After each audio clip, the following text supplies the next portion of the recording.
Hi friends, welcome to my channel. మనకు భూమి మీద అత్యంత శక్తివంతమైన 12 లింగాలు ఉన్నాయి. మనకు ఈ లింగాలు ద్వాదశ జ్యోతిర్లింగాలుగా తెలుస్తున్నాయి. 12 జ్యోతిర్లింగాల్లో 3వ జ్యోతిర్లింగమే ఉజ్జయిని మహాకాళేశ్వర జ్యోతిర్లింగం. ఇది మధ్యప్రదేశ్ రాష్ట్రంలోని ఉజ్జయినిలో ఉంది. సాధారణంగా కాలానికి 2 అర్థాలు ఉంటాయి. ఒకటి సమయము, రెండవది మృత్యువు. కాలాన్ని మహాకాల్ అని కూడా అంటారు. ఎందుకంటే కాలాన్ని బట్టే ఈ విశ్వాన్ని నిర్ధారించవచ్చు. అందుకే ఇక్కడ ఉన్నటువంటి జ్యోతిర్లింగాన్ని మహాకాళేశ్వరుడు అని అంటారు. ఇది 12 జ్యోతిర్లింగాల్లో ఒకటి అయినప్పటికీ మిగతా అన్ని జ్యోతిర్లింగాల కంటే కూడా ఇది చాలా భిన్నంగా ఉంటుంది. ఇప్పటికీ కూడా ఈ మహాకాళేశ్వర జ్యోతిర్లింగము ఎన్నో అంతుచిక్కని రహస్యాలతో, మరెన్నో ఆశ్చర్యపరిచే విషయాలతో ఉంటుంది.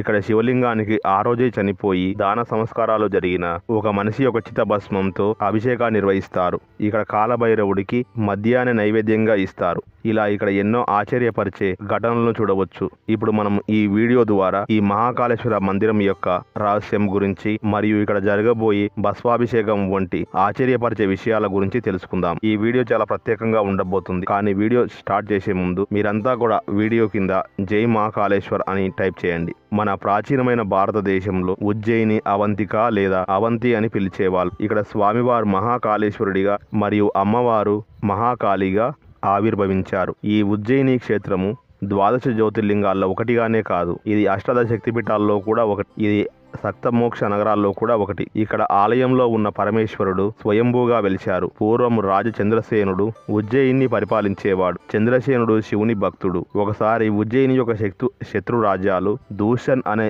రాక్షసుడితో కలిసి ఉజ్జయినిపై దండెత్తి వచ్చాయి. దూషణుడికి బ్రహ్మ ద్వారా ఒక వరం ఉంటుంది. అది ఏమిటి అంటే దూషణుడికి ఇన్విజిబుల్ పవర్ అనేది ఉంటుంది. అంటే అతను దాడి చేస్తూ ఉన్నప్పుడు ఎవ్వరు కూడా కనిపించడు. ఇక దూషణుడిని ఎవ్వరూ కూడా ఓడించలేకపోతూ ఉన్నారు. సైనికులు అందరూ కూడా దూషణుడి చేతిల్లో చనిపోతూ వస్తున్నారు. అలా చంద్రసేనుడు కూడా గెడవలేకపోతూ ఉన్నాడు. ఇక చివరికి చంద్రసేనుడు మరియు ప్రజలందరూ కూడా శివుని ప్రార్థించగా శివుడు మహాకాళేశ్వర రూపంలో వచ్చి భూషణుని సంహరిస్తాడు మరియు భూషణుడి బూడిదను ఒంటిపైన పూసుకుంటాడు. చివరికి భక్తులు శివుని ప్రార్థించగా శివుడు అక్కడే మహాకాళేశ్వరుడిగా వెలిశాడు అని అందరూ చెప్తూ ఉంటారు. ఇక్కడ మహాకాళేశ్వర ఆలయము 3 అంతస్తులుగా ఉంటుంది. ఈ 3 అంతస్తులో కూడా మనకు 3 లింగాలు దర్శనమిస్తాయి. మొదటి అంతస్తులో మహాకాళేశ్వర లింగము, 2వ అంతస్తులో ఓంకార లింగము, 3వ అంతస్తులో నాగచంద్రేశ్వర లింగము. వీటిలో నాగచంద్రేశ్వర ఆలయాన్ని సంవత్సరానికి ఒక్కసారి అంటే నాగ పంచమి నాడు మాత్రమే తెరుస్తారు. ఇంకా ఇక్కడ నాగరాజు తక్షకుడు ఇక్కడ ఉంటాడు అని మనకు పురాణ కథనాలు చెబుతూ ఉన్నాయి. ఇంకా ఇక్కడ ఆశ్చర్యపరిచే విషయం ఏమిటి అంటే అన్ని జ్యోతిర్లింగాల్లో కూడా కేవలము ఈ మహాకాళేశ్వర జ్యోతిర్లింగం మాత్రమే దక్షిణం వైపుకు ఉంటుంది. అందుకే మహాకాళేశ్వర మూర్తిని దక్షిణామూర్తి అని కూడా పిలుస్తూ ఉంటారు. ఈ దేవాలయం గర్భగుడిలో గణపతి, పార్వతి మరియు కార్తికేయ విగ్రహాలు పశ్చిమ, ఉత్తర, తూర్పు మరియు గోడలపైన అమర్చబడి ఉంటాయి.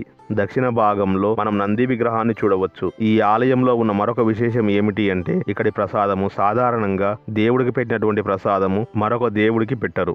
కానీ ఈ ఆలయంలోని ప్రసాదము ఏ దేవుడికైనా కూడా మనం పెట్టుకోవచ్చు. ఈ ఆలయంలోని మహాకాళేశ్వర లింగం కింద శంఖ యంత్రం అనే ఒక ఆశ్చర్యకరమైన యంత్రం ఉంది అని, అలాగే ఆ యంత్రంలో అంతులేని శక్తి దాగి ఉంది అని ఇక్కడి వారి నమ్మకము. అందుకే శివార్చన సమయంలో శంఖాన్ని ఊదుతారు. ఇంకా చరిత్రలో నిలిచిన మహారాజు గ్రేట్ విక్రమాదిత్య, మహాకవి కాళిదాసు అలాంటి గొప్ప గొప్ప మహానుభావులు ఇక్కడి నుంచి వచ్చిన వాళ్లే. శ్రీకృష్ణుడు విద్యను అభ్యసించిన సన్వి మహర్షి ఆశ్రమం కూడా ఇక్కడనే ఉంది. ఇంకా క్షిప్రా నది కూడా ఇక్కడే ఉంది. క్షిప్రా నది ఇది అమృతంతో సమానము. క్షీరసాగర మదన సమయంలో దేవతలు, అసురులు అమృత కలశం కోసము పోటీలు పడగా 4 అమృత బిందాలు నేలపైకి వచ్చాయి. వాటిలో ఒక బిందు పడిన ప్రదేశమే ఈ క్షిప్రా నది. అలా ఇక్కడ 12 ఏళ్లకు ఒకసారి కుంభమేళ అనేది నిర్వహిస్తారు. ఈ కుంభమేళ ఉత్సవానికి లక్షలాది మంది భక్తులు ఇక్కడికి తరలి వస్తారు. ఇంకా ఇక్కడ ప్రతి సంవత్సరం కూడా వర్షాకాలానికి ముందు ఒక అనుష్ఠానాన్ని కూడా చేస్తూ ఉంటారు. ఇది పూర్తి అవగానే ఆకాశంలో నల్లటి మబ్బులు పట్టి వర్షం కురుస్తుంది. అప్పటి వరకు కూడా ఎలాంటి మార్పులు చేర్పులు లేకుండా అకస్మాత్తుగా ఇలా మబ్బులు పట్టి వర్షాలు కురవడము అనేది అందరికీ కూడా ఆశ్చర్యపరిచేటువంటి విషయమే. ఈ అద్భుతం అంతా కూడా ఎలా జరుగుతుందని ఇప్పటి వరకు కూడా చాలా మిస్టరీగా ఉంది. ఇంకా ఉజ్జయినికి మహాకాళేశ్వరుడు కేవలం దైవం మాత్రమే కాదు, ఆయన ఒక మహారాజు కూడా. అందుకని ప్రధానమంత్రులు, ముఖ్యమంత్రులు, ఉన్నతాధికారులు ఎవరైనా కానీ ఉజ్జయినికి వస్తే ఆ రోజు రాత్రి ఇక్కడ బస చేయరు. ఎంతటి వారైనా సరే వచ్చిన వారు వచ్చినట్లు గాని దర్శనం చేసుకుని వెళ్లిపోవాల్సిందే. ఒకవేళ ఇక్కడ వీళ్ళు బస చేసినట్లు అయితే వారు చాలా సమస్యలను ఎదుర్కోవలసి వస్తుంది. ఒకసారి మన దేశ 4వ ప్రధాని మొరార్జీ దేశాయి ఈ ఆలయాన్ని దర్శించుకున్న తర్వాత రాజులంతా కూడా ఇక్కడే గడిపారు.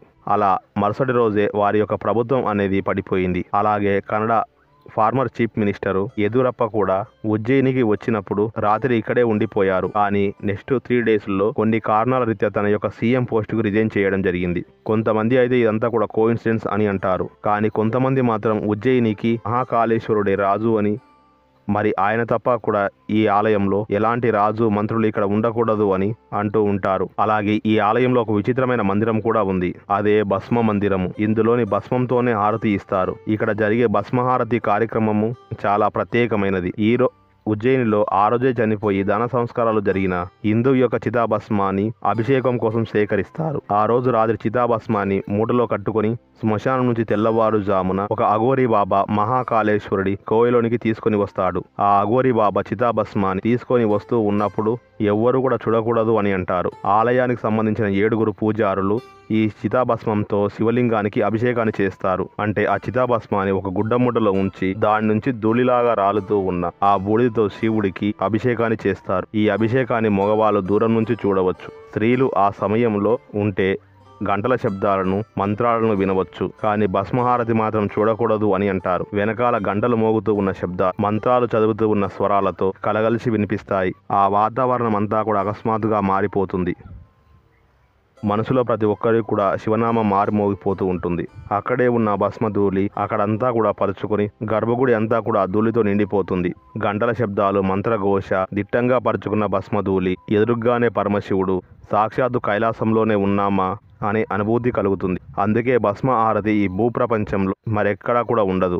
ఈ భస్మ ఆరతి అనేది ప్రతిరోజు చేస్తారు అక్కడ.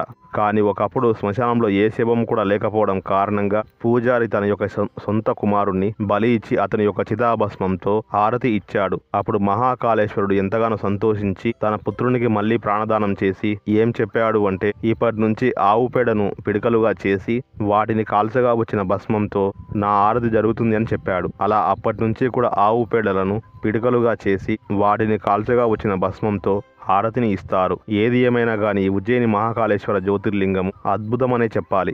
జై మహాకాళేశ్వర. మన జీవితంలో ఒక్కసారైనా సరే ఈ జ్యోతిర్లింగాలను దర్శించాలి. ఓకే, మరి మీకు ఈ వీడియో ఎలా అనిపించిందో కింద కామెంట్ రూపంలో తెలియచేయండి. అలాగే వీడియోస్ లైక్ చేయండి, షేర్ చేయండి, కామెంట్ చేయండి. మరిన్ని అప్డేట్స్ కోసం మన ఛానల్ని సబ్స్క్రైబ్ చేసుకోండి.